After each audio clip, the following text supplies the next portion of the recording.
Right now, someone is testing you, and you don't even realize it. It doesn't feel like a test. It feels like a normal question. Casual, harmless, almost friendly. What do you do? Why did you choose that? Are you sure about that decision? Simple, right? But it's not. Because while you're busy answering, they are busy measuring your confidence, your hesitation, your need to explain yourself. And the worst part, you think you're just being polite. You think you're building connection. But in reality, you're revealing your position. Every extra word, every rushed explanation, every attempt to justify yourself, it tells them exactly where you stand. Now here's what you don't realize. These aren't random questions. They're calculated, designed to pull you in, to make you prove something, to see how easily you can be controlled. Most people fail this test instantly. They talk too much. They try too hard. But you're about to see what they don't. Because once you understand which questions are traps, you stop playing the game. And that's when the power shifts.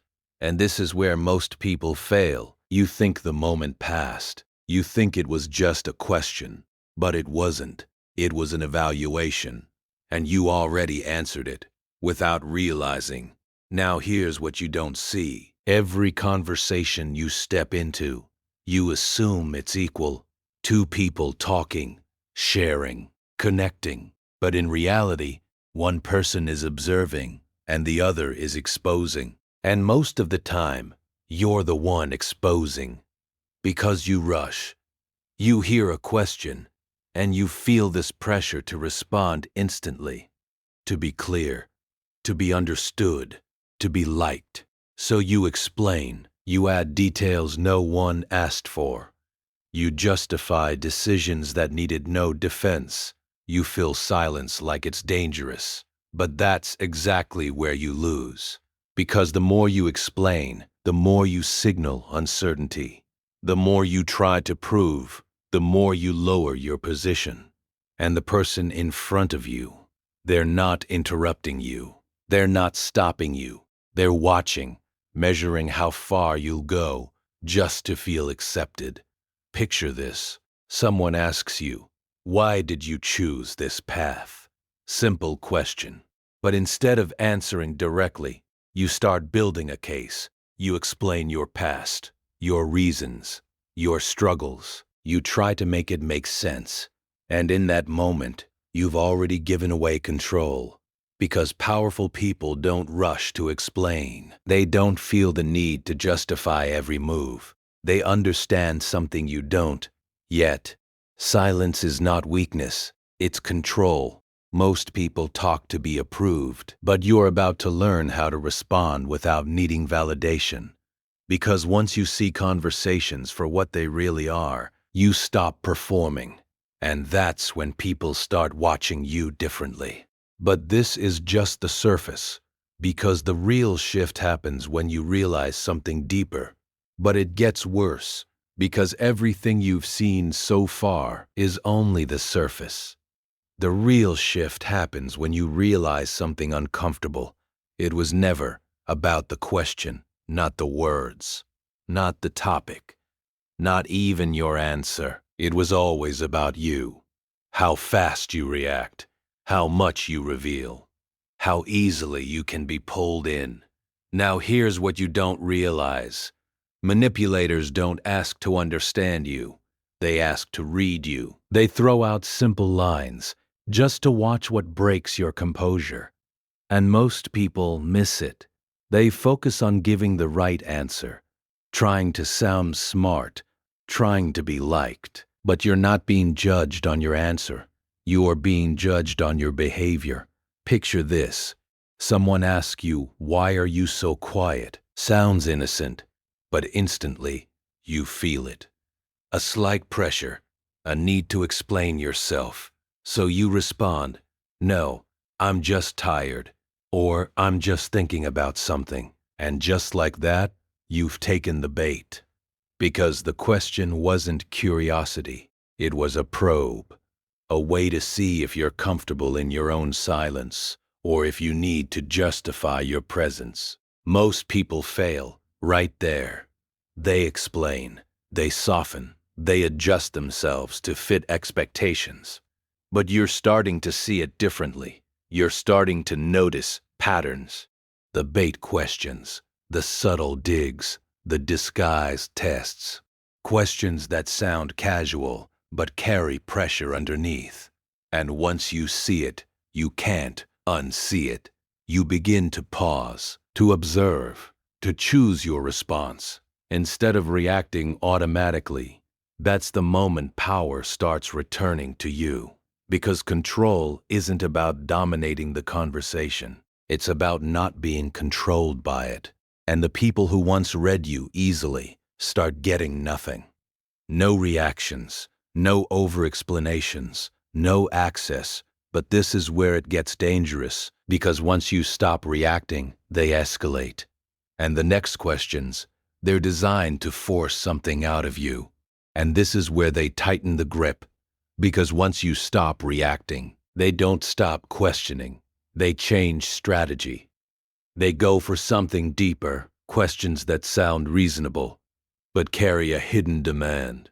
A demand for you to prove yourself.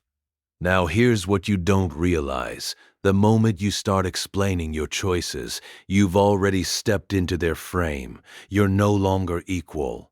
You're defending, and the one who defends is always in the weaker position. Think about it. Why did you do it that way? Are you sure that was the right move? Don't you think there's a better option? They sound logical, even helpful, but they're not. They're designed to create doubt, to make you second-guess yourself, to pull you into justification. And most people fall instantly. They start building arguments, listing reasons, trying to sound convincing, not because they're wrong, but because they feel the need to be approved. Picture this. You make a decision, clear, confident. Then someone asks, why would you choose that? And suddenly, you hesitate. You start explaining, adding layers, trying to make it make sense to them. In that moment, your certainty disappears because you handed it over. Powerful people don't do that. They don't rush to justify every move. They understand something critical. Not every question deserves an answer, and not every person deserves access to your reasoning. Silence, or a short, controlled response, does something unexpected. It breaks the pattern. It removes the control they thought they had. Most people explain to feel safe, but you're learning that safety doesn't come from approval. It comes from certainty. And the moment you stop proving yourself, you become harder to control. But this is only the first layer, because the next type of question doesn't attack your decisions. It attacks your boundaries. And this is where it becomes even more uncomfortable for you. Because now it's not just about your decisions anymore. It's about your space, your time, your personal life. And most people never see this coming. These questions don't sound aggressive. They sound friendly, even caring. But that's exactly what makes them dangerous. Where were you? Who were you with? Why didn't you reply earlier? What are you doing later? At first, it feels normal, social, casual, harmless. But now, here's what you don't realize. Every answer you give is a small permission slip, a quiet signal that your time is available. Your attention is open, you're bound.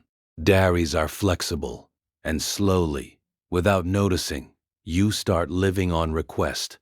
Now it gets worse, because when you respond too much, you train people to expect access. They don't ask once, they start asking repeatedly. Not because they need information, but because they want availability. Picture this. You're busy, focused, in your own flow. Then a message comes in. Where are you right now? It feels small. So you reply quickly, Then another question comes. What are you doing? Again, you answer. Then another. And suddenly, you're no longer in control of your time. You're reacting to someone else's curiosity. And most people don't even notice the shift, but you're starting to see it now. The difference between sharing and oversharing, between connection and access, because every extra detail you give becomes something people feel entitled to. Powerful people understand this. They don't over-explain their time. They don't over-open their life. They don't make themselves constantly available. Not because they're secretive, but because they value control over their attention. And once you stop feeding unnecessary information, something changes immediately. People stop assuming access. They start respecting distance. And that distance creates authority. But this is where the pattern completes itself. Because once you stop giving answers easily, they stop asking normally. And this is where everything flips, because now you're no longer inside their game. You're above it. But it doesn't happen loudly. It happens quietly, in the space between questions and your response. You start noticing something powerful. Not every question deserves an answer. Not every silence needs to be filled. Not every person deserves access to your reaction. And this is where most people fail. They think control means speaking better, explaining better, responding faster. But real control is different. Real control is choice. Now here's what changes inside you. Someone asks you something that used to pull you in instantly. But this time, you pause. Not out of confusion, out of awareness. You feel no pressure to fill the gap, no need to prove anything. And in that silence, something shifts. The dynamic breaks, because people are used to your reactions, your explanations, your emotional availability. But now, they don't get it. Picture this. A question comes in, the same type you used to over-answer, but instead of rushing, you don't move. You hold the moment. You decide what deserves your energy, and that hesitation, that control, it changes everything, because now they're not reading you anymore. They're guessing, and uncertainty is power. Most people lose authority because they feel obligated to respond. But you are learning something deeper. You are not a system that reacts. You are a system that selects. And once people feel that shift, they treat you differently. Less access, less assumptions, more respect, because silence, when used correctly, is not weakness, it's dominance without noise. And this is the final shift you were meant to see. Because when you stop answering everything, you finally start controlling how you're seen. And that's when the real transformation begins.